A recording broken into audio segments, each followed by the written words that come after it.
Well, welcome to session 4. I really hope that you're enjoying Imagine and gaining much from it. I'm praying every day that your trust in God will really grow and really develop.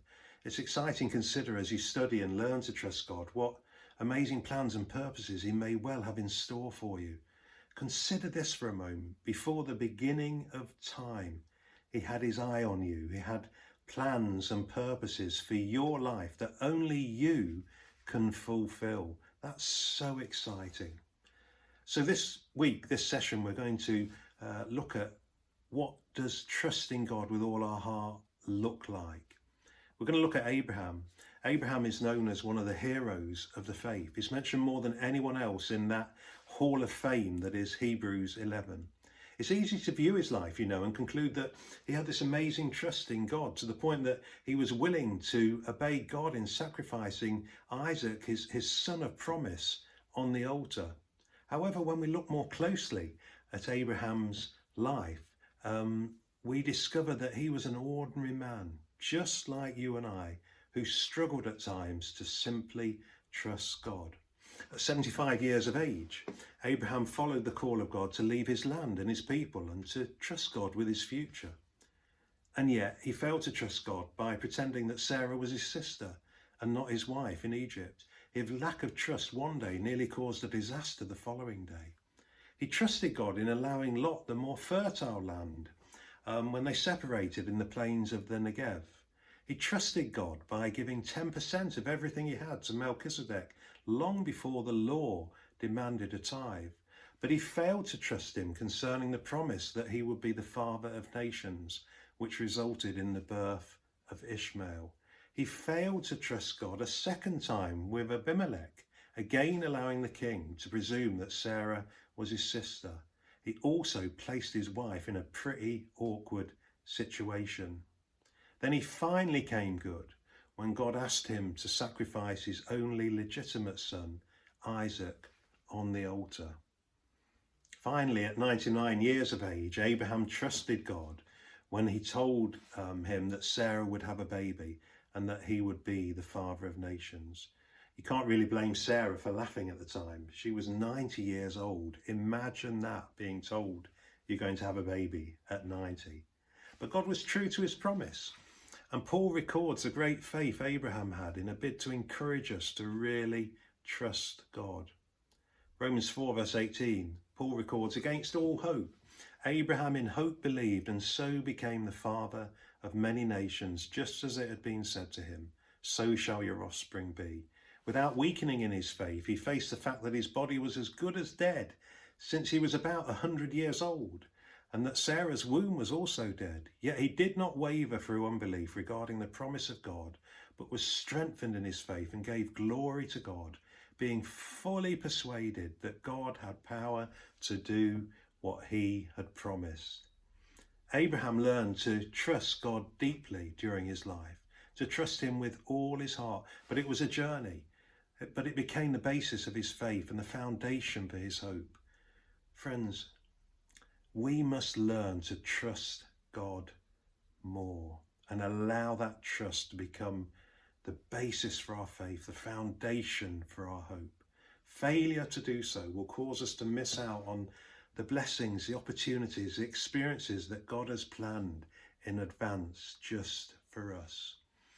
God's desire is for each one of us to love and trust him with all our hearts. Trust in the Lord with all your heart and lean not on your own understanding. In all your ways acknowledge him and he will make your paths straight.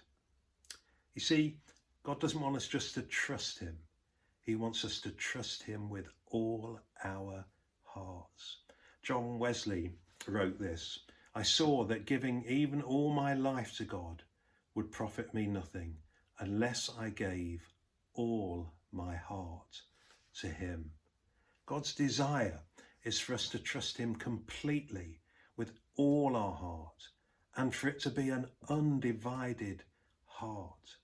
We mentioned David in the last session, but when David stepped out in front of Goliath, he demonstrated an undivided heart and God was clearly with him. David had already discovered that he could rely on God to deliver him from the lion or the bear. So this giant wasn't so terrifying to him. In God, he put his trust. I wonder, where is your confidence and trust placed today? Have you learned to trust God completely? Charles Stanley said this: basically, there are two paths you can walk, faith or fear. It's impossible to simultaneously trust God and not trust God. That's so true when you think about it, isn't it? David chose to trust God wholeheartedly and to step out in faith. And this is one of David's prayers. I'm going to read it to you in a moment. And maybe you should make it yours over the next few weeks to pray this regularly when you have your time with God. It's Psalm 86 and verse 11. Teach me your way, Lord, that I may rely on your faithfulness. Give me an undivided heart, that I may fear your name. Now consider for a moment the trust journey that David went on. Abraham did too. We're all on the same journey, but David learned to trust God in smaller, less significant ways as a shepherd boy. I'm not talking about the lion and the bear, but I'm guessing that there were small ways initially in which he learned to trust God, which enabled him to take on the Philistine giant and ultimately to take on the kingship and be a shepherd to Israel. Listen to this. David had no idea where his trust would lead him. He had no idea at that point, when his only concern was for the welfare of a few of his father's sheep on the hillsides of Bethlehem. He had no idea where it would take him.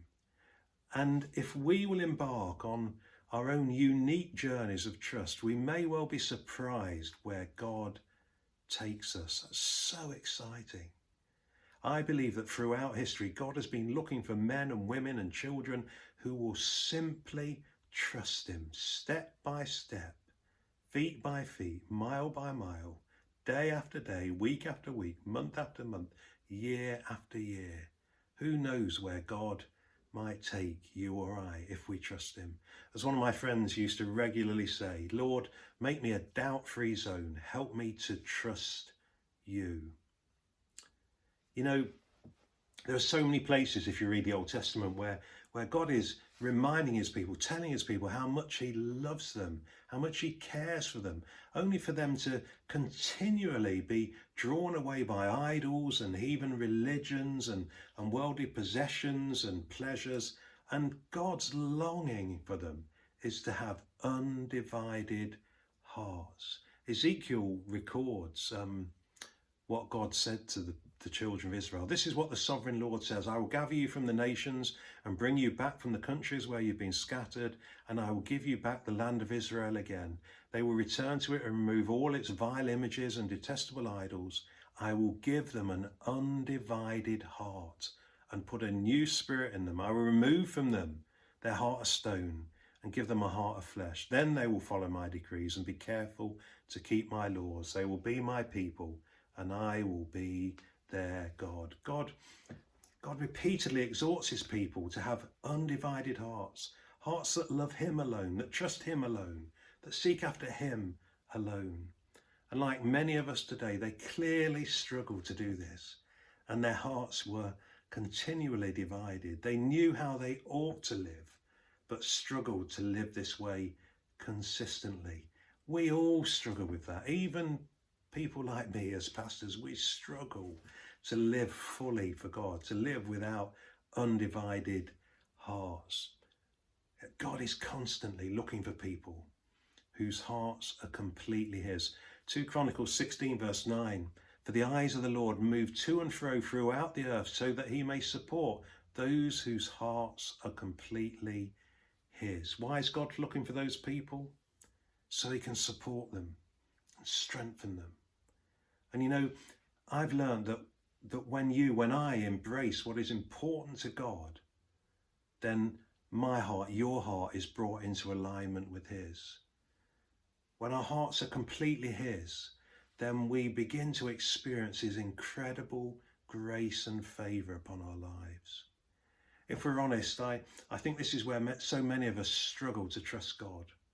We want to keep such a tight hold of our lives because we're concerned what he might ask us to do. We're concerned that he might ask us to sell all our possessions and give everything we have to the poor, or sell our homes and move to the Ecuadorian jungle and reach some unreached tribe, or give up everything and go to the north, to Siberia, or go and serve the poor on Skid Row in LA. That rarely happens. But we're forgetting in all this that God's plan for our lives is the best plan. It's uniquely shaped to fit who he has made us.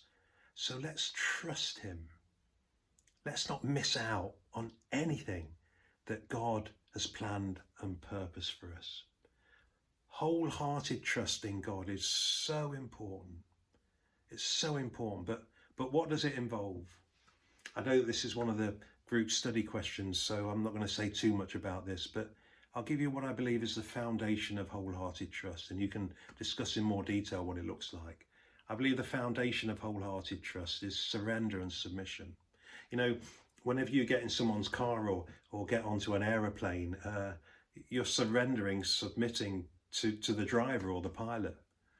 You're silent declaring, you're in charge now. I'm trusting you to get me safely to my destination. Imagine the dangers of you or I suddenly decide I'm not going to trust the pilot anymore.